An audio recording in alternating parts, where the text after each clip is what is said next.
Okay, this is one scenario I want to show you guys here.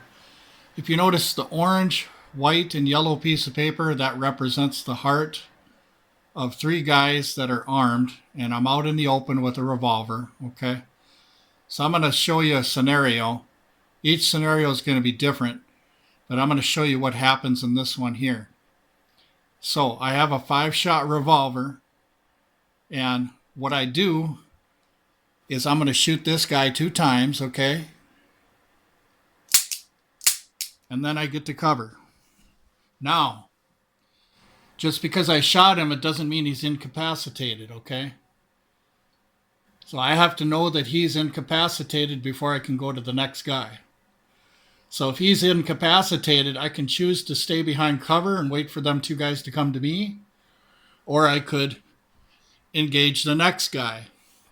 But as I'm engaging the next guy, I can't expose myself to the 3rd guy.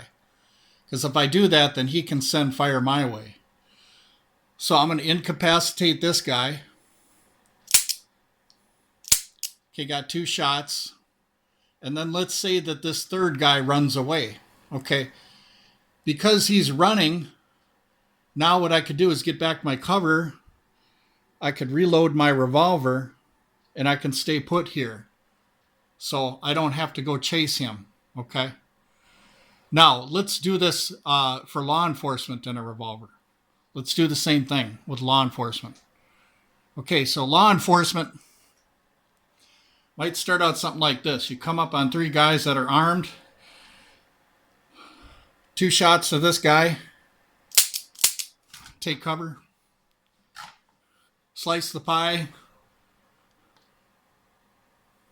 2 shots to this guy. Let's say that he's incapacitated. Now that 3rd guy, he's running, right? Okay. As a law enforcement officer, not as a private citizen, as a law enforcement officer, I have duty to go get him. So now I have to come out of cover, whereas a private citizen could just stay here and defend himself. Okay.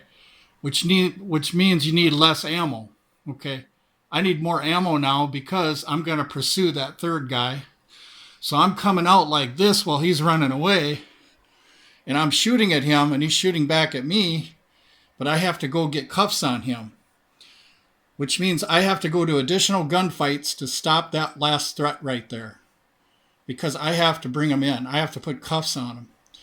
And this is the confusion that a lot of people do when they misapply research comparing law enforcement to the private citizen when it comes to revolvers.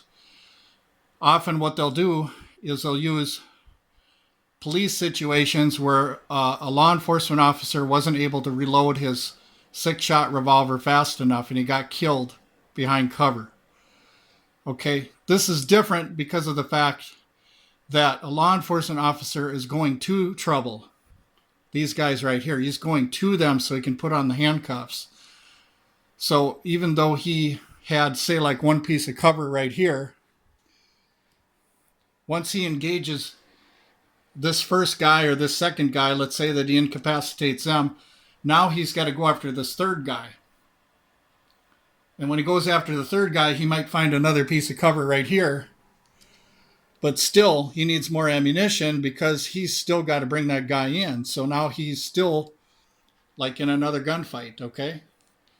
And that's why you can't apply law enforcement, the old law enforcement revolvers, to modern day private citizen defense situations. You can't. It's totally different because it's very, very unlikely that you're going to have to chase somebody, because usually after the first couple shots are fired, or even the first shot is fired, these 3 guys, even if they're armed, they're going to take off on you. That's mostly what happens. But if I'm a law enforcement officer and these 3 guys take off and they got guns, I have to go after them. But as a private citizen, I can just stay put right here. If I fire one shot at this guy, even if I miss, if them 3 guys take off and I got cover, I'm fine. But as a law enforcement officer, I have to go chase them and get in an additional gunfight, okay? Because I can't arrest them. I can't put the cuffs on them, which means that I'm going to be in an additional gunfight. So this whole nonsense about applying law enforcement, comparing it to the private citizen, it's just nonsense. Law enforcement officers have to go chase the trouble. We don't, as a private citizen. The only time we have to chase or be like a sheepdog or something like that is if it's our own kids or our own relatives or somebody like that, or we decide that we want to protect another citizen. But you're not required to chase these bad guys here to protect citizens. That's law enforcement. Some states you have a duty to retreat. You can't go chasing after suspects. That's why we have law enforcement. That's why law enforcement does the chasing in the car and goes after the suspects. So there's a lot of confusion out these days about defense situations between the private citizen and law enforcement because they all get lumped in together. You should never lump in research with law enforcement, military, compared to the private citizen. Totally, totally different. Totally different. Now, there's some times when it is the same, but very rarely. Most of the times, the situations are completely different from each other. But anyway, thanks for watching.